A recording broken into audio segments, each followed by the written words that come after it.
महरोश नामी एक लड़की जिसकी उम्र 22 साल है, उसको बेदर्दी के साथ कत्ल कर दिया जाता है और उसके बाद उसको गंदे नाले के अंदर फेंक दिया जाता है। ये वाक़या कहाँ पे पेश आता है, इस वाक़ये की तमाम तर डिटेल आज के इस व्लॉग में मैं आपके साथ शेयर करूँगा। अस्सलाम वालेकुम, मैं हूं रिज़वान अली, आपकी खिदमत में हाज़िर और आप देख रहे हैं मेरा डी। और कान्हा की हदूद के अंदर एक ऐसा वाक़या सामने आता है कि एक महरोश नामी लड़की जिसकी उम्र 22 साल है, उसको बेदर्दी के साथ कत्ल किया जाता है और उसके बाद उसकी बॉडी को गंदे नाले के अंदर फेंक दिया। इस अप्रैल वाले दिन ये वाकया पेश आता है और 2 मई को उसकी जब बॉडी मिलती है और सारी हकीकत जब सामने आती है, जो कि आज के इस व्लॉग में मैं आपके साथ शेयर करूंगा कि एक महरोश नामी लड़की चंद अरसा पहले वालिदैन अपनी मर्जी से एक फहीम नामी लड़के के साथ उसकी शादी करते हैं और 1 साल बहुत अच्छा गुजरता है और उसके बाद अल्लाह ताला एक रहमत से उनको नवाजता है और उसके बाद इन दोनों के दरमियान लड़ाई झगड़ा बढ़ना शुरू हो जाता है। और इस वजह से बढ़ना शुरू हो जाता है कि जब बेटी पैदा होती है, घर के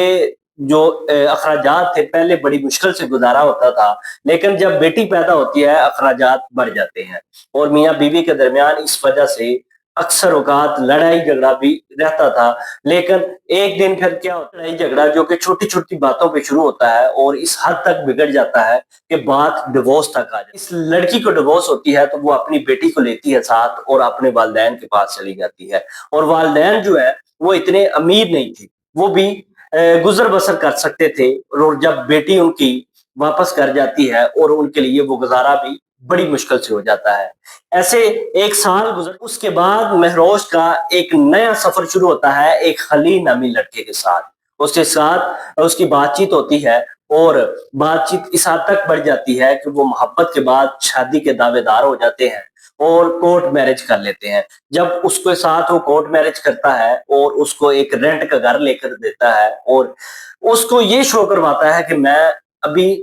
पहली शादी आपके साथ कर रहा हूँ, इससे पहले मेरी कोई शादी नहीं हुई और मैं आपके साथ इस वजह से नहीं रह सकता कि मैं अपने वालिदैन को अकेला नहीं छोड़ सकता। अब ये बात उसके साथ करता है और वो पहले से डिवोर्स शुदा थी, इस वजह से उसके साथ वो एग्री हो जाती है। जब सारे मामला तय पा जाते, कोर्ट मैरिज हो जाती है, रेंट पे घर लिया जाता है और उसके बाद वो घर शिफ्ट हो जाते हैं। वो हफ्ते में 1-2 बार वो इसके पास रहता था और बाकी सारा हफ्ता अपने घर चला जाता था, अपने वालिदैन के पास चला जाता था।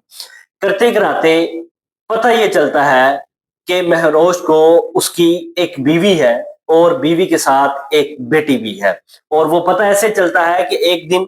रात को कॉल आती है उसके नंबर पर, 1 नहीं, 2 नहीं, 5 से 10 कॉलें आती हैं और उसके बाद जो महरोज थी वो मोबाइल देखती है और पासवर्ड खोलने के बाद उस गैलरी को चेक करती है, जो कि उससे पहले उसने कभी भी चेक नहीं की थी। देखती क्या है, एक औरत जो कि उस खलील के साथ बैठी हुई है और एक चंद साल की बच्ची जो भी उसके साथ बैठी। ये जो बात,